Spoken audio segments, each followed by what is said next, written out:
Good morning, everybody, and welcome to the Church at Estrella. My name is Pastor Caleb, and I'm so glad that you've decided to join us here this morning as we are kicking off Christmas here at the Church at Estrella. And I feel like I'm missing something. Oh, I know. Alexa, turn the tree on.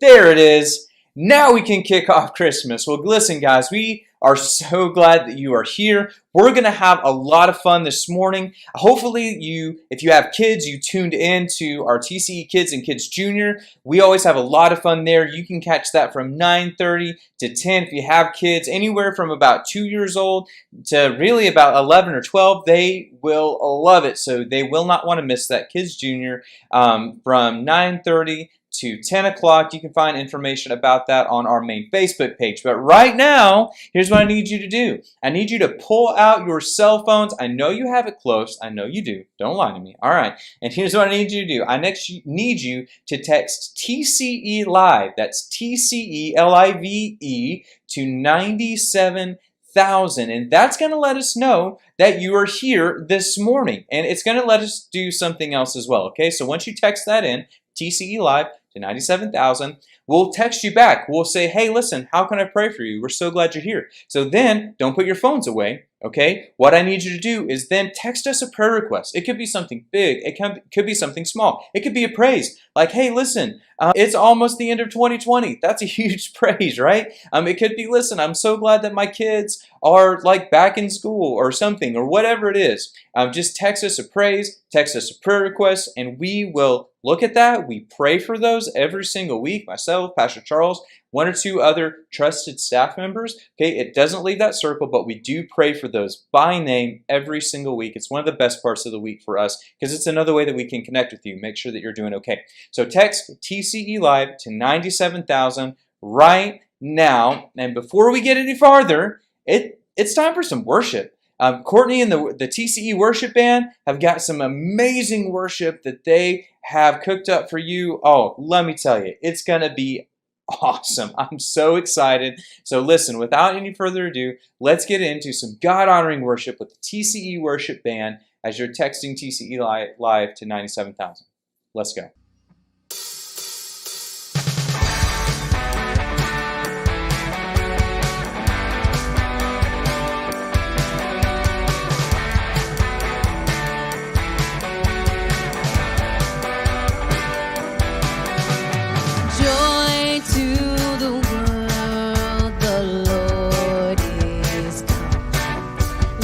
Let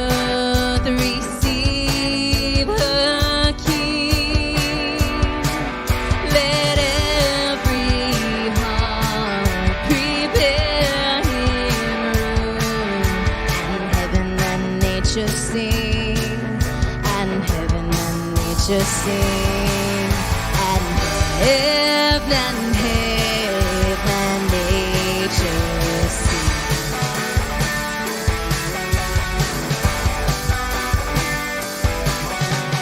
Joy to the world, the Savior reigns. Let all their songs employ, while fields and floods, rock hills and plains, keep the sounding joy, sounding joy,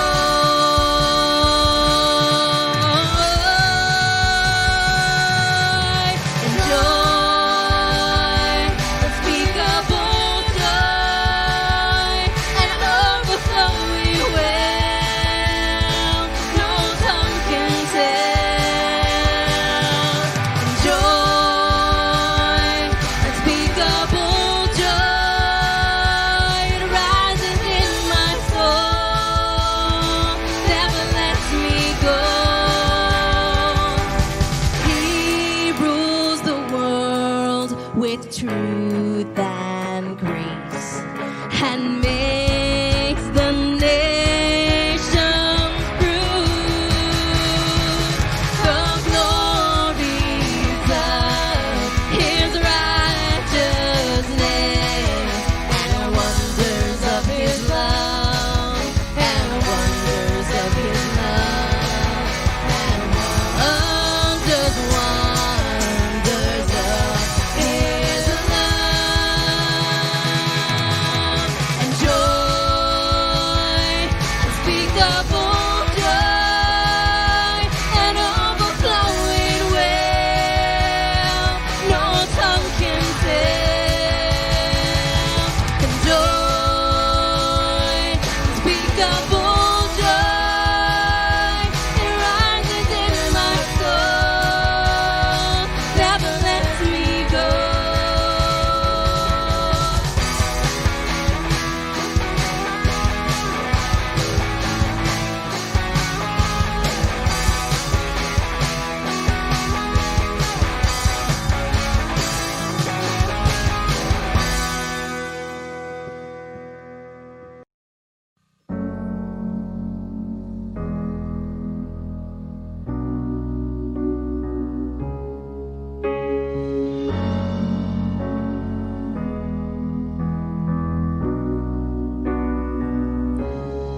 Mary, did you know that your baby boy would one day walk on water?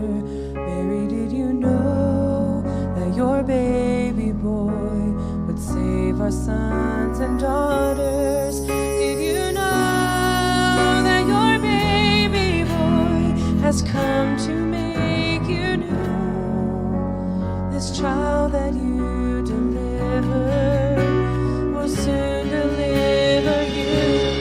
Mary, did you know that your baby boy would give sight to a blind man? Mary, did you know that your baby boy would calm the storm with his hands? Did you know that your baby boy has walked where angels trod? When you kiss your little baby, you kiss the face of God. Oh, Mary,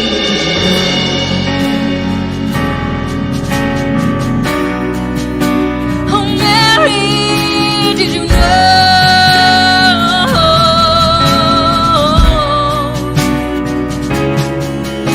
the blind will see, the deaf will hear, and the dead will live again. The lame will leap, the dumb will speak, the praises of the Lamb.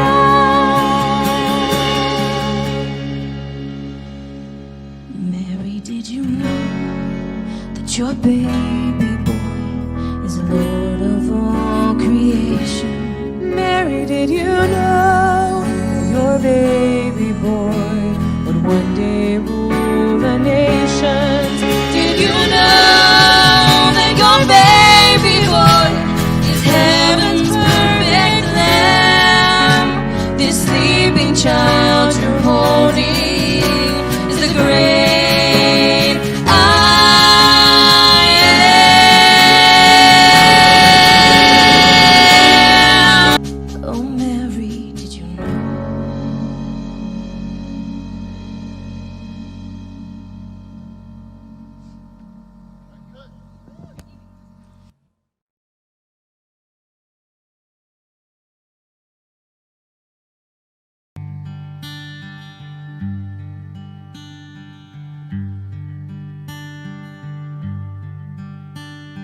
Silent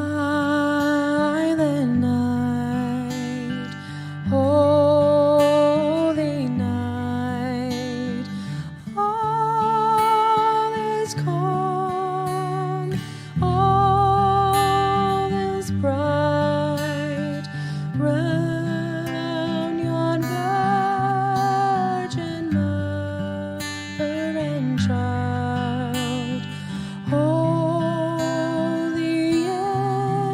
and so tender and mild. Sleep in heavenly peace. Sleep in heavenly peace. Silent night, holy night, Son of God, love's pure light, radiant beams from thy holy face, with the dawn of redeeming grace. Jesus, Lord, at thy birth.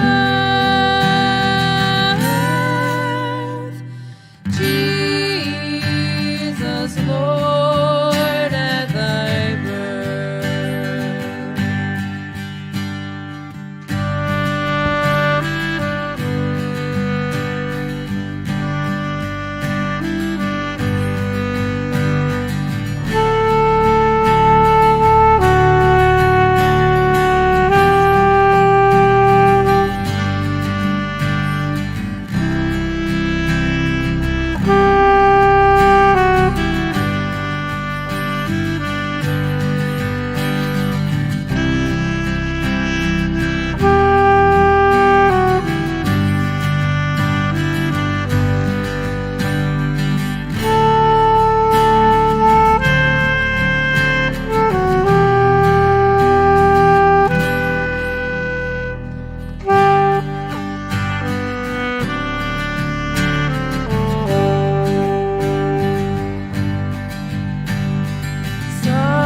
Silent night, holy light, shepherds wake at the sight, glory stream from heaven afar.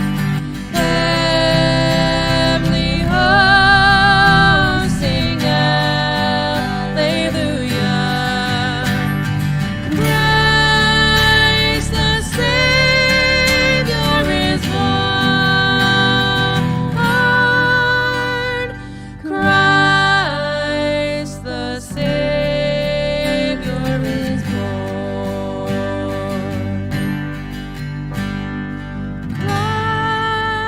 Christ the Savior is born. Christ the Savior is born.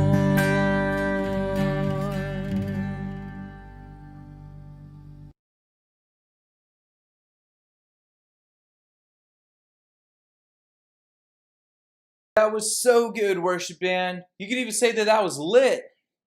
No, wait a minute. That was a really corny joke. Listen, I'm trying to brush up on my dad jokes, okay? Just give me a little bit. They'll get better. I know. They will. So we are so glad again that you are here with us, and it's all about Christmas here at the church at Estray. And you know, one of the things that I love so much about being a part of this church is how generous we are in the community. And honestly, how generous you are. You guys are some of the most generous people that I have ever been around. I'm serious, and it's because of your generosity, giving both financially, but also with your time and with donating your efforts. And you know, like when way back at the beginning of the pandemic when the mask making ladies got together. I mean, that was a lot of sweat equity that they put in there. And there's a lot of you that show up behind the scenes week after week and just make things happen. Like, like we just got done with doing these church in a boxes for your kids. If you've got kids, you've got families, we did church in a box, and there's a lot of people that helped out behind the scenes to make that happen.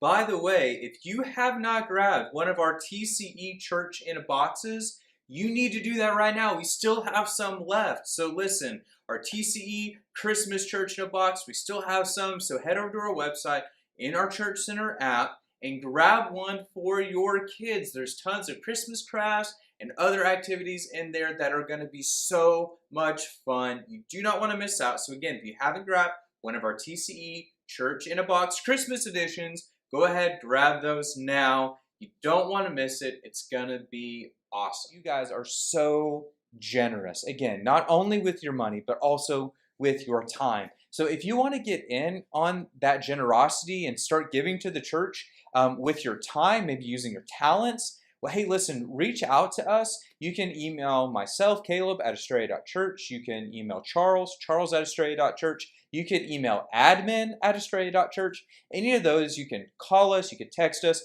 any of those things. Let us know how you want to serve and how you want to get plugged in, and we will find a place for you to serve. But if you're like, man, I want to continue to tithe, and that's something that I know that God has called me to do, and I want to continue to give in that way, well, listen, there's a few really easy ways that you can give financially as well. So the first way is you can text the number that's on the screen. Okay, you can text any amount to that number, any amount whatsoever.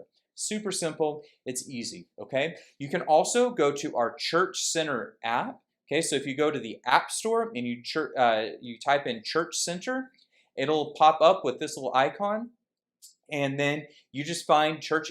Once you open that icon up, you can type in the church at Estrella, and then you can say that's my church, and then it's pretty easy to set up. It'll just ask you for your phone number, send you a confirmation text with some numbers. You just plug those numbers in to the app, and then voila, you're set up, you're registered, and then you can click the little give button at the bottom of that app, and that'll let you give that way. Okay, you can do a one-time gift, you can set up recurring gifts, kind of set it and forget it. That's the way that my wife and I do it. It's super easy that way. Okay, and then if you want to be old school, which this is the way that my wife gave, probably up until about a month ago, you can just send cash or a check to the church. And if you will reach out and message us, we will send you the address where you can send those funds. Okay, so 3 easy ways that you can give financially. And then if you want to get giving in other ways besides financial, like with your time, your talents, your anything you want to volunteer, just reach out to us and let us know how you want to serve, and we will get you plugged into what God is doing here in this community, because He's doing amazing things. He already has done amazing things. He's going to keep doing amazing things in 2021, and you get to be a part of that by being a part of this church, which is great. It's so good. All right, guys. Well, listen, before I talk too long, it is time to get into the message that God has given Charles to give to you. And let me tell you, it's going to be good. It's going to be so much fun. Like I said, it's all about Christmas here at the Church at Estrella, and we are having a blast with this. So I hope that you enjoy it. If you haven't texted TCE Live to 97,000 yet, go ahead and do that now so that we can pray for you. Otherwise, it's time to get to our message. Take it away, Pastor Charles.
Hi, and welcome. So glad that you're joining us for our Christmas series. Woohoo! It's Christmas! I'm so excited. Now, I know that's been a little bit controversial this year. 2020 has been so, awful, really. And there were some people who were just like, I'm so over 2020 that as early as November the 1st, they were setting up their Christmas trees and like, hey, it's time for Christmas and some joy and some happiness. But hey, listen, we are really there now. Thanksgiving has happened. Macy's Day Parade, right? And Santa and his 8 tiny reindeer have already come in and ushered in the Christmas season. You know, I love Christmas. And there are some things that just make Christmas Christmas. Christmas trees, for example, right? The lights, presents. I mean, those things are great. But there's one thing that, well, it's just special. And really, it's one of those things that Christmas just really wouldn't be Christmas without it. The music. We all know the Christmas songs. We hear them wherever it is that we're at this time of the year, and we instantly know that it's Christmas time.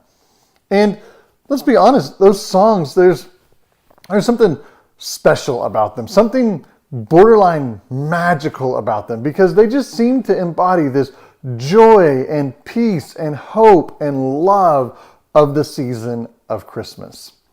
Well, this series is all about Christmas songs. Some of the sounds and the things that we hear this time of the year. In fact, we're going to talk about 4 different Christmas songs, and I'm really excited to do that as we look at the meaning behind these songs, the stories of them, and some of the importance of the lyrics of these songs. In fact, you might even call them carols, if you will. Now, this first one that we have is, it's a favorite. In fact, it's one of many people's favorites. And it was a favorite right from the very time that it came out. But instead of me telling you what the song is right off the bat, how about I tell you a few things about this song, and why don't you see if you can figure it out? And if you figure it out, why don't you just type it in? And let's just make it a little bit more fun and more interesting. If you're the first person to type it in, then we'll send you a fun Christmas present just to say congratulations for getting this song right. Our song today was written in the mid-1800s. Any guesses yet? Just kidding. But it was commissioned by a parish priest. And this priest had a poet that was in his town, a French merchant actually, that was also a poet. And he reached out to him because he wanted a poem written about the Luke 2 story. And so he asked this man, his name was Placide Cappeau. And he asked Cappeau, he said, would you be willing to set the Luke 2 story to a poem? Cappeau was excited about the challenge of this, and so he graciously accepted. Now, the interesting thing about this is not the fact that Cappeau accepted the challenge, although that's a little bit interesting of itself, because you see, Cappeau was not a Jesus follower. In fact, he was so much not a Jesus follower that he was actually known in town as a hellraiser. He was kind of anti the church and everything about it. But he was excited to try to write a poem about this epic story. And then he got so excited about what it was that he composed that he reached out to another one of his friends who also was not a Jesus follower and asked him if he would set the poem to music. And then they presented the project back to the priest at the parish. And the priest loved it, and they performed it for the very first time on Christmas Eve.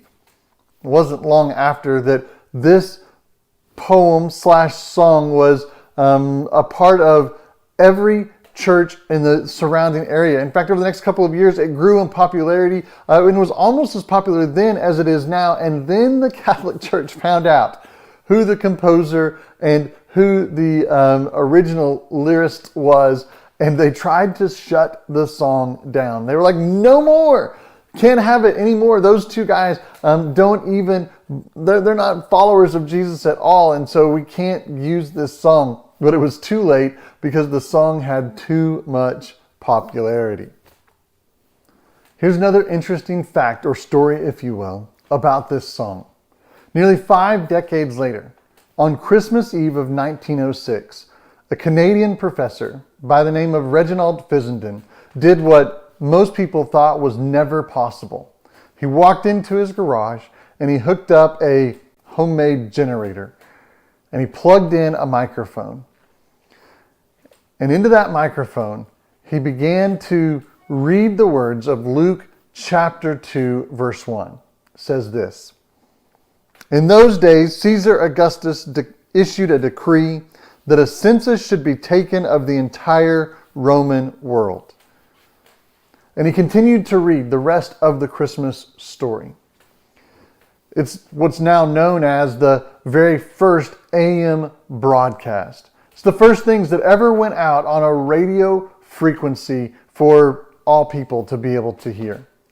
But he didn't stop just at reading the Christmas story. You see, immediately after Reginald finished reading the story, he took out his violin and he began to play this song that we're going to talk about today. And it was the very first song that was broadcast over AM frequencies. Still not sure what it is? You know, it's okay, because we've got a very special version of this song that we're going to play for you in just one moment. So sit back, relax, and let's get ready to learn together as we gather, grow, and go.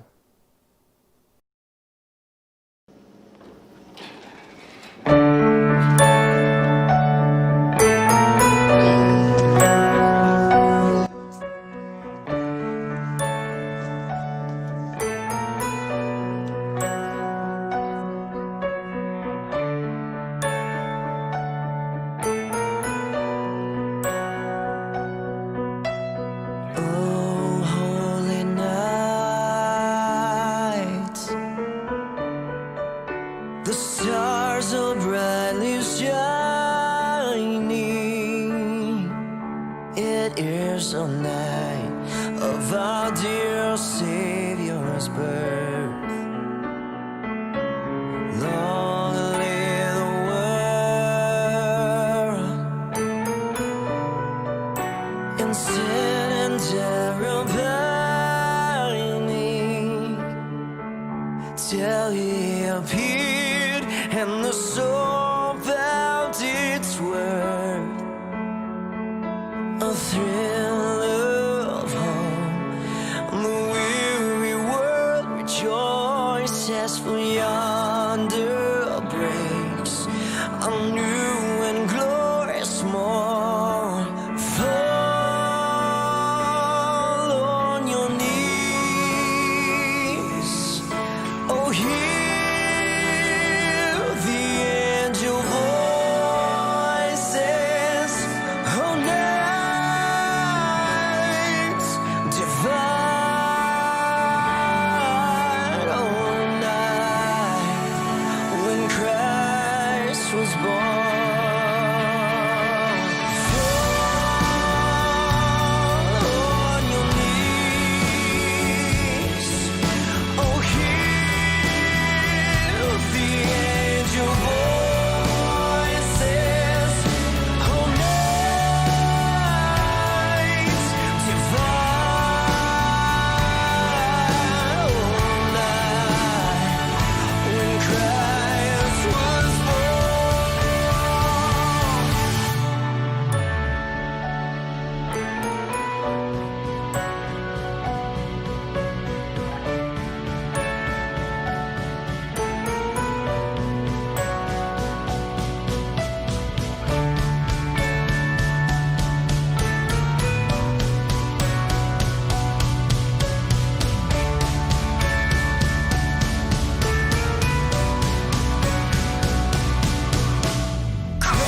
You know, I can only imagine what it would have been like to be there on that night in the manger scene.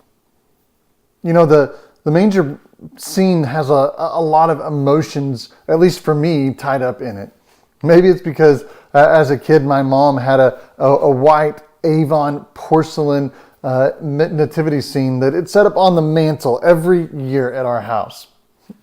And one year, my brother and I were messing around, and we caused some pieces to fall off of the mantle.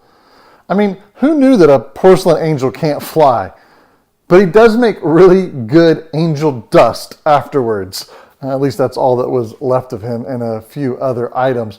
Thankfully, Mary and Joseph and the baby were safe and unharmed, but I certainly had to replace a lot of pieces from that original Avon set. I had to replace a couple wise men, the angel, some camels, and of course no nativity scene is complete without some cows that are lowing. Who even knows what lowing really means? I don't know. But they were there, those cows that were lowing, and they are part of my mom's Avon scene. And so for me, the nativity has a lot of emotions that are attached to it. Maybe it does for you too. But I think that manger scene that we picture and that we see, right? This white porcelain, pristine sort of a look that is what comes to my mind when I think about it. It does this huge disservice because we miss some of the elements about what it really would have been like and what would have been happening on that night. I mean, here it is, this teenage girl who is impregnated by the Holy Spirit. All right, that's a whole different conversation, not for today, but that's what it was. And then she's got her fiance who is probably a young adult, maybe even an older teen himself. And here it is, they are traveling on donkey in order to get to where it is that Caesar Augusta has declared that they have to go and be at for this census record. I don't know, but could you imagine? Could you imagine being 9 months pregnant? Could you imagine Megan right now, you and Caleb walking into the room and saying to you, hey, sweetheart, I know that we're supposed to have this baby any day now, but we have to travel to Flagstaff on donkey. Let's do it, right? I'm sure that's exactly the reaction that you would have. You know, I remember our first child, and we were just 5 minutes away from the hospital. Just 5 minutes, that's it. And we were going to take the Chevy Avalanche, which, I mean, you know, you want to talk about like luxury truck ride sort of a thing. There's nothing that was bumpy about riding in that Chevy Avalanche. Although I did learn that because you have to climb up and in, that when a contraction hits and you're pushing your wife up, you're going to get smacked in the head. Just a fair warning for anybody else who might have a truck that you're going to lift your wife up into when they're having a contraction. Don't do it. Wait. Just be patient.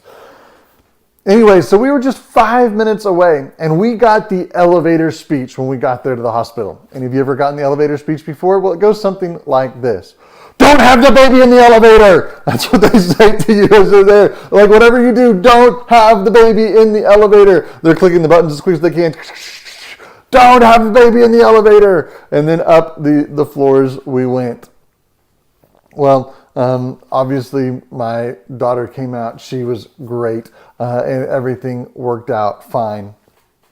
But here it was, Mary and Joseph were traveling by donkey somewhere between 80 and 120 miles in order to get to their destination. And then when they got there was no place for them to stay, right? The family was all booked up that was there. All of the other places to be able to stay were all booked up because everybody had to come back to their hometowns, the places where their families were from. And so the only place that was available for Mary and Joseph that night was to go to the stable. And most scholars agree that this was most likely just a giant cave, if you will, a place that was a shelter for the animals to be able to get out of the wind and the rain and the snow. It had a little bit of hay and certainly a lot of feces. Yeah, I just said poop. There was poop all over the place. There were animals there. It wasn't a sanitary environment in order for them to have a baby in. It wasn't there. And not only that, there was no epidural that was going to be given. So here it is, you have this teenage girl that was about to give birth, and there was probably screaming that happened. You know, I remember my second child when she was born, and when we got to the hospital for her, and as we were going up the elevator, again, getting the elevator speech. Don't ask me why I have this problem of getting the elevator speech 2 times in a row. You'd think I would learn after the first one, but I didn't. And so here it was, we're getting the elevator speech again, and my wife is saying to them over and over again, I want drugs, I want drugs, I want drugs. Saying that she wanted an epidural. She knew how close it was that she was to having this baby. And I remember the moment when the nurse looked back over at her and said to her, honey, I'm sorry, there aren't going to be any drugs. We're about to have this baby. And I remember that moment so clearly because I was pretty sure that it was going to be my last moment here on this earth. As my wife looked over at me and gave the death stare as only can be given when a woman has just found out that there is no epidural and that she's about to have natural childbirth. And as the nurse is saying to her, push. I don't think that my wife breathed for the next 5 minutes. And the reason I don't think so is because I'm pretty sure I didn't breathe for the next 5 minutes as she squeezed my hand and as I tried to coach her through this incredibly painful experience of childbirth. We've been through this 3 different times at this point. And there's a couple of things that I've learned in the childbirthing experience.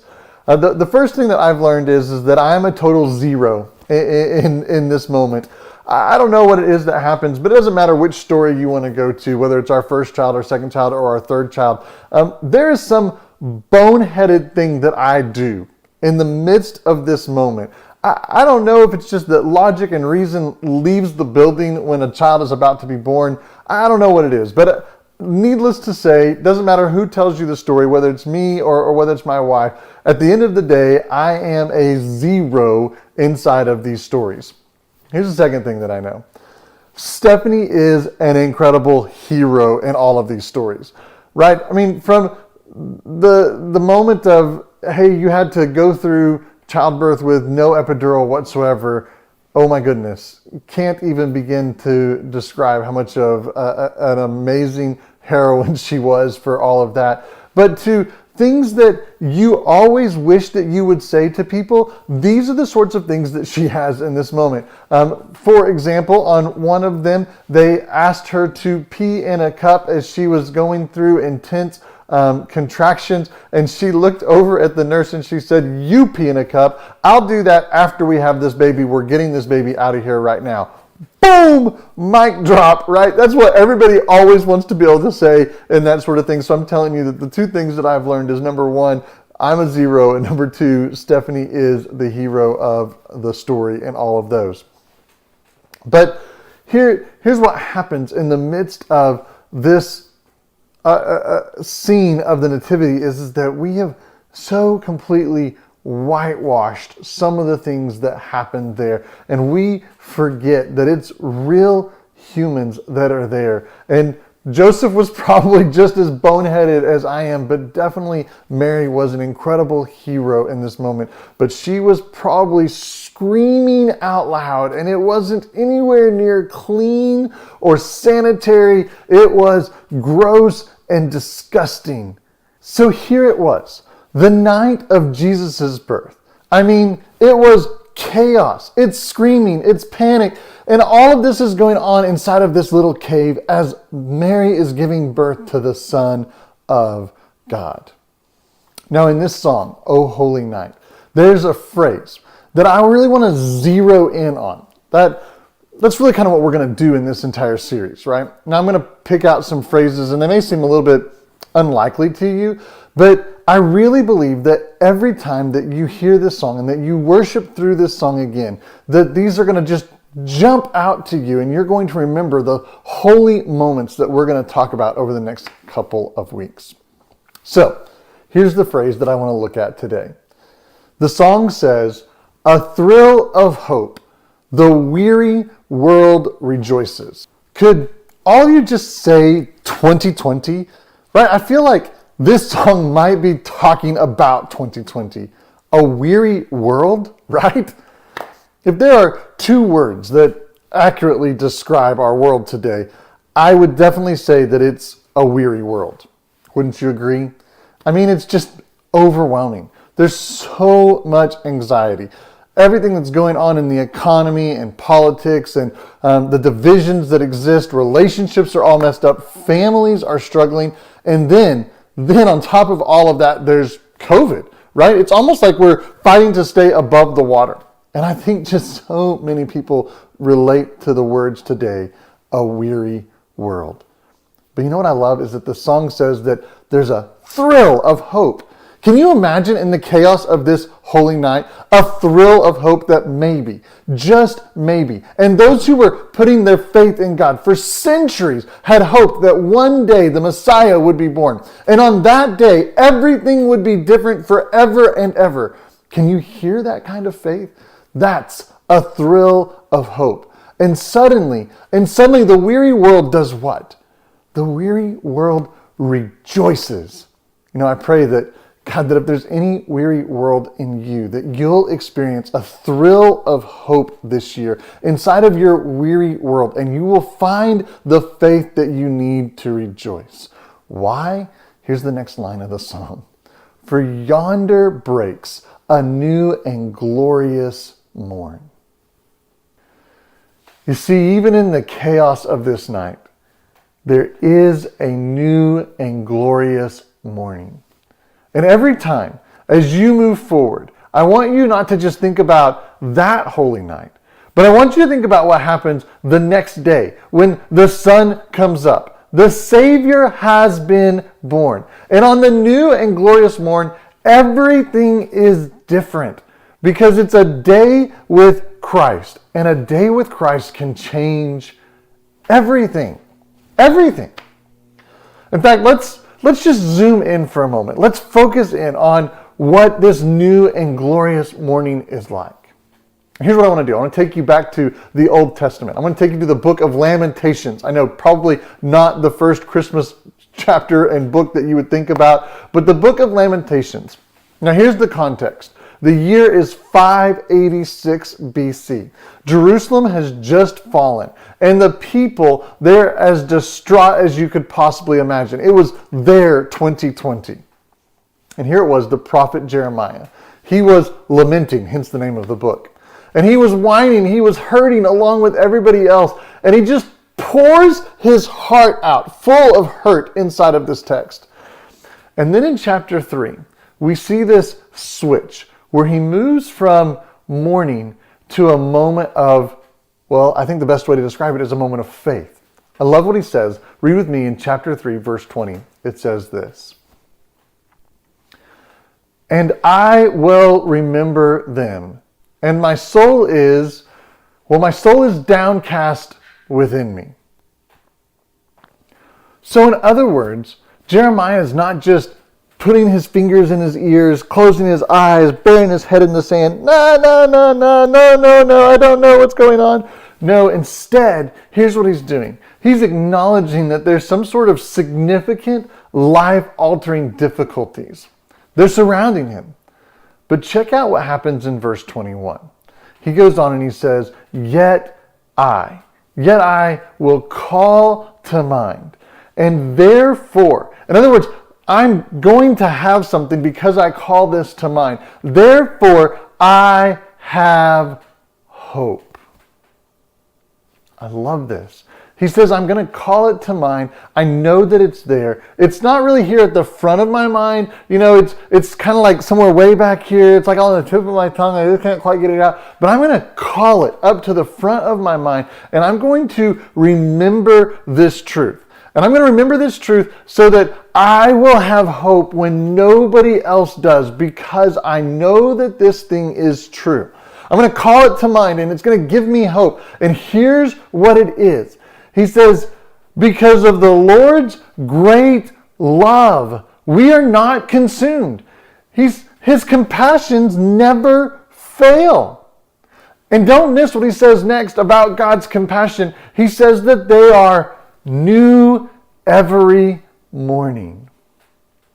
Now, the next little bit, he kind of loses himself and he really just starts talking to God. I mean, he's talking about God, and then he just goes to God and starts talking to God, and he says, God, great is your faithfulness. Great is your faithfulness. And then he says, and I remind myself, I say to myself, the Lord is my portion, therefore I will wait for him.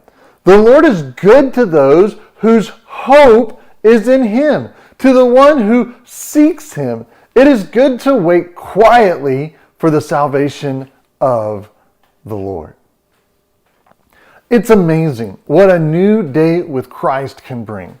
And I want to show you 3 truths straight out of this text that I think can fill you with a thrill of hope when your weary world is in darkness. Here it is. If you're taking notes, thought number 1. A new day with Christ brings exactly what you need. Every day with Christ will bring you exactly what it is that you need. Now, I didn't say what you want, and I have a 5th grader and a 3-year-old, almost 4-year-old at this point that are looking at Christmas stuff, and I have to constantly remind them that there's a huge difference between what they want and what they need. Sometimes these things even get confused in our own world. Look back with me at Lamentations 3:24. Jeremiah says this. He says, I say to myself. Now, how many of you know every now and then you just have to talk to yourself a little bit. You just preach some truth at yourself, right? It's something that you've just got to be the best preacher around. There's nobody else to be able to do that. And you just open up God's word and you have to call it to mind. And you say to yourself, you remind yourself of the truth of God's word. And you have to, I say to myself. And Jeremiah said, the Lord is my portion. Therefore I will. I will what? I will wait for him. The Lord is my portion. What does that really mean, Pastor Charles? I mean, when you say that, what is it supposed to mean? Well, there's a lot of different answers to that particular question, and depending on who you talk to, you may get some sort of different answer, but most scholars generally believe, and I tend to agree with them, that this is referring back to the time when Israel was in the desert. They were wandering around. In fact, they spent almost 40 years in the desert, 40 years. And God provided for them their daily portion of heavenly manna. In other words, every day they would wake up and out on the ground, there would be enough food for them for that day. And they would take it and make some pancakes or sort of bread out of it. But if they tried to hoard the food, right, hold some back for the next day, it would have like worms in it. It just wouldn't last. It would rot and be gross and disgusting. And they had to go out and get exactly what it is that they needed for the next day. And God was trying to teach them that they would have everything that they needed every single day from him. You know, in the New Testament, Jesus, when he was talking to his disciples, he told them, here's how to pray. He said, pray for your daily bread. In other words, God, every single day I need this, and I need this to come to mind, that you are my daily portion. That's exactly what I need. And the great news is, and the thing that I really want you to understand is that God is already in tomorrow, and he already has everything that you need for tomorrow too. Whatever it's going to bring. He's already there. So if your marriage is struggling in today, what I hope that you'll understand is that God is in tomorrow, the new and glorious morn, waiting for you, because he is exactly what your marriage needs. If you're weak today, right? God is already in tomorrow. And his strength is made perfect in your weakness. Maybe you're down and you're depressed today. But I want you to hear that God is already in tomorrow. And He's your joy, and He will be the lifter of your head. Because a new day with Christ always brings exactly what you need. And exactly what you need is the presence of God. His reality, His strength, His power, His goodness. I say to myself, therefore the Lord is my portion, and I will wait for Him, because a new day with Christ brings exactly what we need. All right, here's the second truth. And I hope that this one ministers to you the same way that it ministers to me. A new day with Christ brings us the hope to keep going. So a new day with Christ brings the hope to keep going, right? It's that thrill of hope in the weary world. It's a thrill of hope and faith when all we see is darkness. It's the belief that there is a new morning that's coming in the middle of the chaos of the night. Verse 25 of Lamentations 3 says this: the Lord is good to those whose what? Whose hope is in Him, to the one who seeks Him. The Lord is good to those whose hope is in Him. You know, someone said this once, and I think it's pretty interesting, and you should take note of these sort of ideas. But as people, we can only live about 40 days or so without food. We can live 8 days or so without water, and we can live about 4 minutes without oxygen. But how long can you live without hope? Not very. In fact, it's been suggested just seconds, that the moment that somebody gives up hope, that it's all over. You know, I believe that there are too many people today who are trying to survive with a very hope-deprived life. They're struggling to find the right places to put their hope into. In fact, really, if they're honest, they've been placing their hope in all of the wrong places. Some of you may be one of those people, and right now your hope is in the stock market, right? That's kind of a risky place to put your hope, even though it's doing well right now. You're going to put your hope in some sort of a company, and eventually you're just going to get let down. Some of you are putting your hope in another person, and maybe they just haven't come through for you. Maybe you put your hope in some sort of outcome that you just need, and you could get exactly that thing. It would be so great, but it just hasn't happened yet. The reason is that you're putting your hope in the wrong places. When we put our hope in the wrong places, we start to end up hopeless, and we become a weary world that wonders if there's anything good, because our hope has been in all of the wrong places. You know, I love what Hebrews 10:23 says. It says this. It says, let us hold unswervingly, in other words, not going to the right or to the left, to the hope that we profess. For He is promised and He is faithful. You know, I love that picture. Let us hold on to it. Grab onto it with all of our life. Grab a hold. Those who are Christians, we're supposed to grab a hold of this sort of hope that we profess and never, ever let it go. Don't ever become somebody who doesn't understand the promise that's been left to us. The challenge today is, though, that I believe that there are too many of us who are letting go of that hope like a balloon that is floating off, and we profess that we're grabbing onto it, but really what we're grabbing onto is all of the fear and the anxiety and the darkness of the night. We're letting go of truth of God, and we're hanging on to the lies of the evil one. And really what we need to do is exactly the opposite. We need to let go of the fear. We need to let go of the anxiety. We need to let go of the stress, let go of the panic, let go of the doubt, and hold on to that hope that we profess. We need to hang on to the very promises of God, and don't let go. Don't ever lose hope. Hope of what a new day with Christ can bring. Don't lose that hope. I think that may be one of the toughest things to say as we've been sitting here in the midst of 2020. Don't lose hope. You know, over the past year, suicide rates are up nearly 150% because 2020 has been one of the darkest nights that so many of us have ever experienced. But I want you to hear this. The morning is coming, and with it is new mercies. So don't lose hope. Hold on to that hope that we profess. I'm going to stay here for just a moment because I think that there's somebody out there who really needs to hear this. Don't let go of the hope. Don't give up. Don't surrender. Don't cash it in. Don't. All right? Understand it could be dark for a while, but there is a new day and it's coming and it's amazing. And what a new day in Christ can bring. Don't give up. Don't give up the hope. There is a weary world, yeah. But in the midst of the weariness, there's a thrill of hope.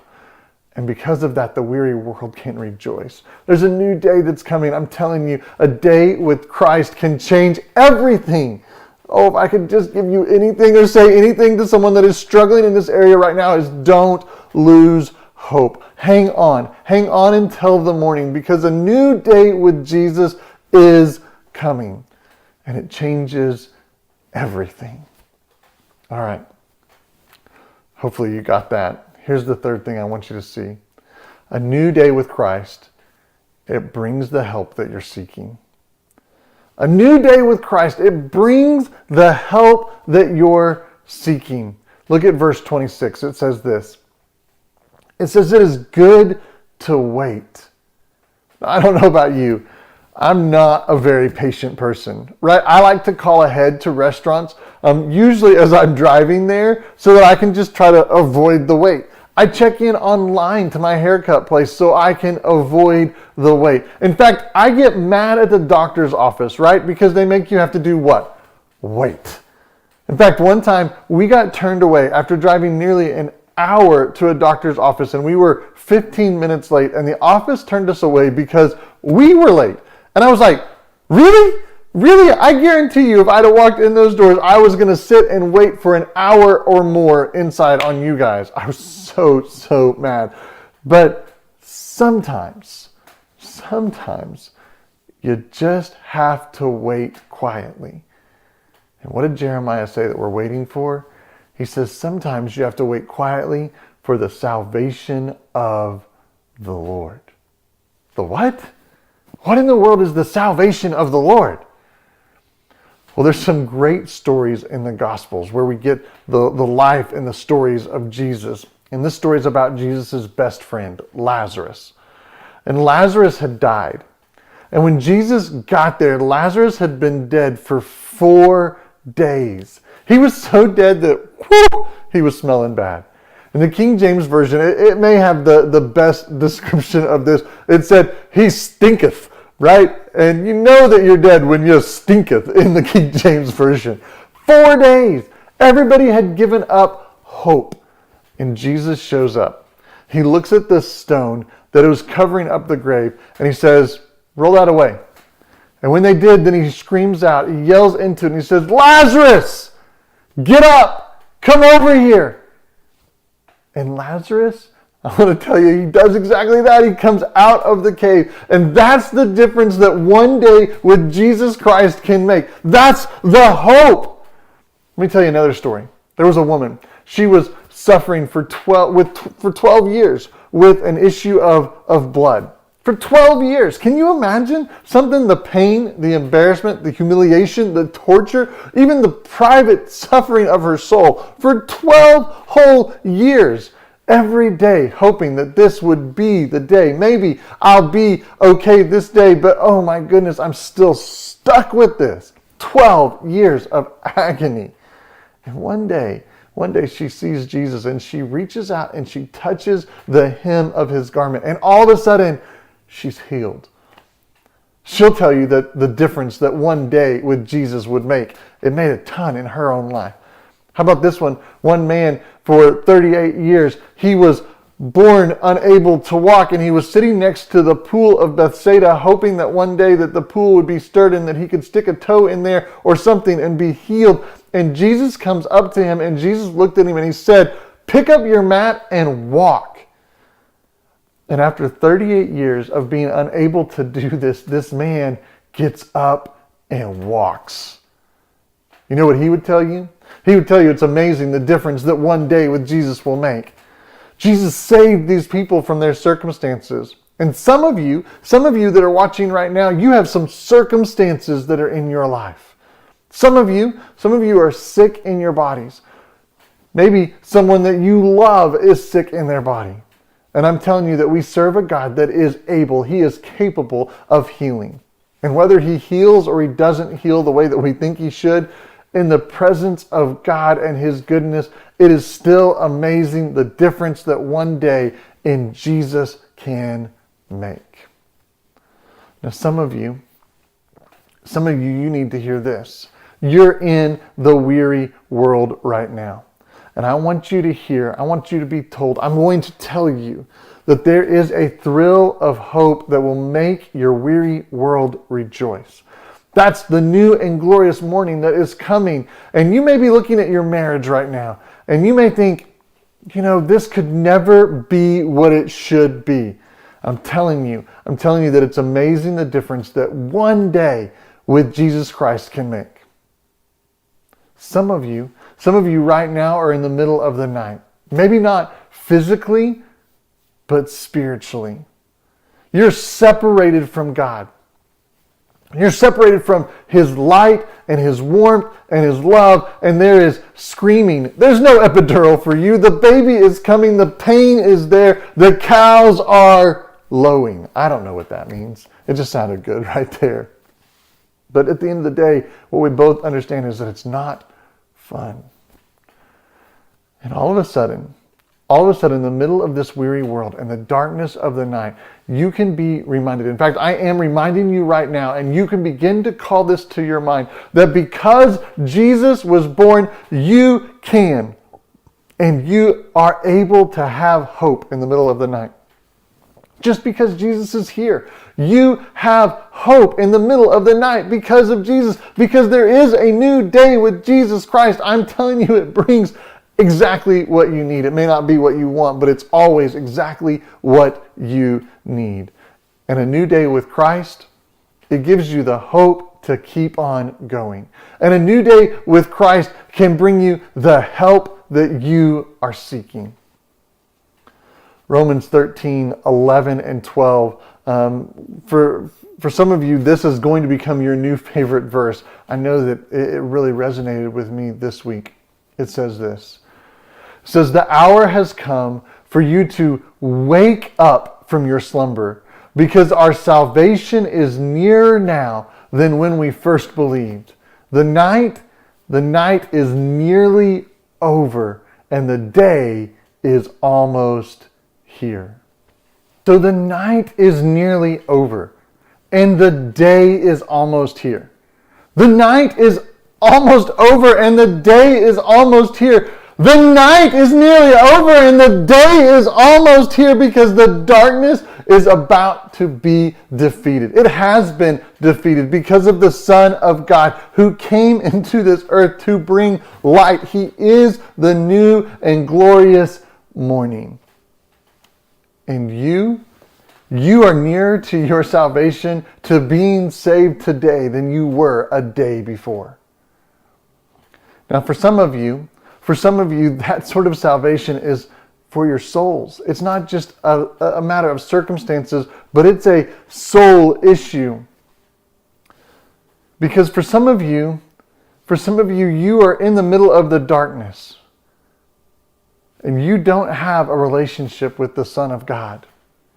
And you need to hear that he is risen, and because he was born into this weary world, that you can have this thrill of hope, and that yonder breaks a new and glorious morning. Maybe that's you right now. And if that is you, then I'm going to invite you to pray with me. Father, I pray in your presence that your Spirit would minister to your people as wherever it is that they're gathered at right now, or wherever it is that they're listening and worshiping, and whatever it is that they're struggling through. God, I pray that every time that we hear this song, that we worship through this song, this Christmas song, that we would be reminded that there's a new day with Christ. And it brings more than we could ever imagine. And God, it's not only a new day that's here on earth, but there's a new day in eternity. Now, for some of you that are with us right now, you're part of our church. If you're part of our church, I'm going to invite you to do something special because we're going to pray for all of those that are in the midst of their darkest nights right now. Maybe you have a loved one that you know is in the midst of a dark moment right now, and they need a new and glorious morning. They need something to break through. They need that salvation from Jesus. I'm going to invite you to pray for them. Maybe you're watching right now. Maybe you've got some sort of circumstance that you need salvation from. Maybe it's drugs, alcohol, maybe it's finances, maybe it's your marriage, maybe it's an emotional thing that's going on. I don't know, but God knows. God understands what it is that you're going through, your midst of your darkest night, and He wants to cut through that and give you a new and glorious morning, a thrill of hope, a salvation from that. And here's what we're going to do. We're going to pray for you. And so if that's you right now, I'm going to invite you to just lift your heart up. You don't have to actually take it out of your body or do something crazy like that, but just inwardly in your spirit, just look down and just open it up and say, God, this is for me, and I'm receiving this right now. Father, I do pray for those that are struggling in the middle of their deep, dark night. God, it may not be the darkest thing they've ever faced, but it might be. They may be living on a hope-deprived existence. I pray right now that you would cut through all of that. That you would show them the breaking of the dawn, the new and glorious morning that's headed their way. God, that you would step into this and fill them with a thrill of hope in the midst of their weary world, where they're not even sure that they can go on. But God, because of that they can be turned into rejoicing. God, I pray for those that are sick. There's someone in my own world and right now that I'm lifting up to you in my mind, just thinking about them. And God, I pray for just miracles to be done in healing their body. God, I pray the same for that person that's listening right now who needs this and needs that hope instead of despair. God, maybe it's somebody's marriage that's on the rocks and they're not sure that tomorrow they can move forward. God, I pray for them. Pray for one day with Jesus to just change it all. You know, one of the interesting things about this passage that I didn't say earlier is who wrote it. I did tell you that it was a non-Jesus follower. It was somebody who was far from God, who understood this truth. And I don't know the rest of the story. I wish I could come in and tell you that because he wrote this, that his entire life was changed and he became a Jesus follower afterwards. And I don't know if that's true or not. But I do know that if you're sitting there right now, wherever it is that you're at, you're like, you know what? That's what I need. I need one day with Jesus. Let me just tell you something that's better than one day with Jesus. It's every day, a lifetime with Jesus. And Jesus says, listen, here's what I would love for you to do is to just surrender your life to me. Let me just be there in relationship with you. That's what he wants. He wants a relationship with you. And if that's you and you'd say yes to that, here's all you have to do. Yes. That's it. That's all you have to do in order to say yes to Jesus' invitation to have a relationship with him, for him to bring a thrill of hope and to break through the darkest night and to add a new and glorious morning to your life. But if that's you and you say, you know what, that's where I'm at and I want to say yes, I am saying yes. In fact, I did say yes today. Would you let me just rejoice with you over that? Just be excited with you about that. And would you text us and let us know down here, just text the word Jesus follower to the number that's on the screen. And that way we can celebrate with you that Jesus broke through into your night. And he brought a new and glorious morning to your life.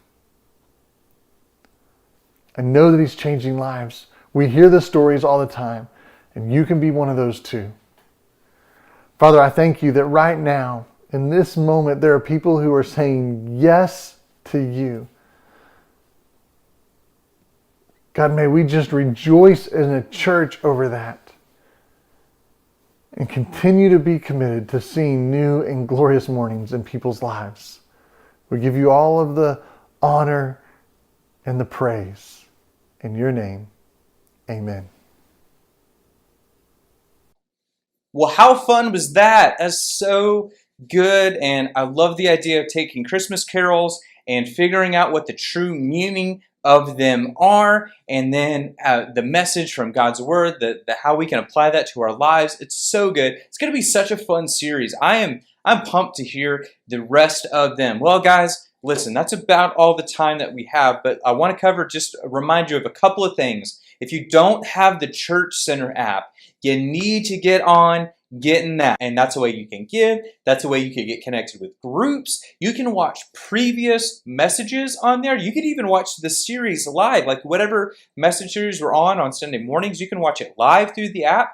You can see all the events that are happening at the church. We put them all on the app. So the upcoming Christmas Eve service that we're going to be having, that information is going to be there. You won't want to miss it. Well, guys, listen, it was so great hanging out with you today. Merry Christmas. I hope that you enjoyed the series. Bring somebody next week. Invite them to come and watch it with you at your house. Have breakfast or say, hey, listen, this was crazy. This was fun. This church is amazing. Come be a part of it. We love you guys. We can't wait to see you soon.